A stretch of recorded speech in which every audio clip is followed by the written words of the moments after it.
I think AI as a system and the threat that is supposedly poses are not at that stage yet. I think a lot of that is human perception and obviously Hollywood imagination.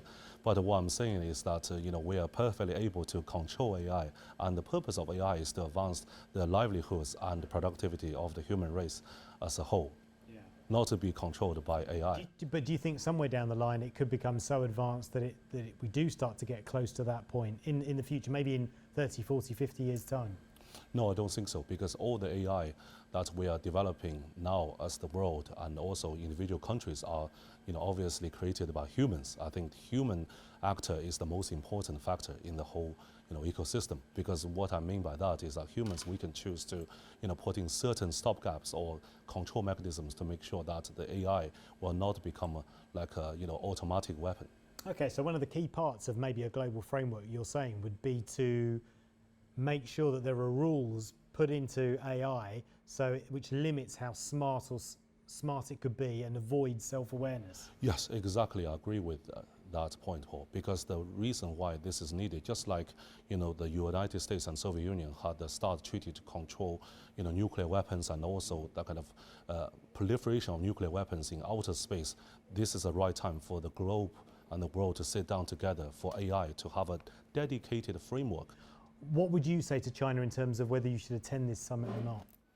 I think this is a wonderful opportunity for the whole world to get together. I think the UK government and the Prime Minister Rishi Sunak has made the very correct and right decision to include a major global partner and a player like China to be part of this conversation, because without China's involvement, or just like the same, if China had this global conference on AI and it did not include, like say, the UK or the United States, it would be totally pointless.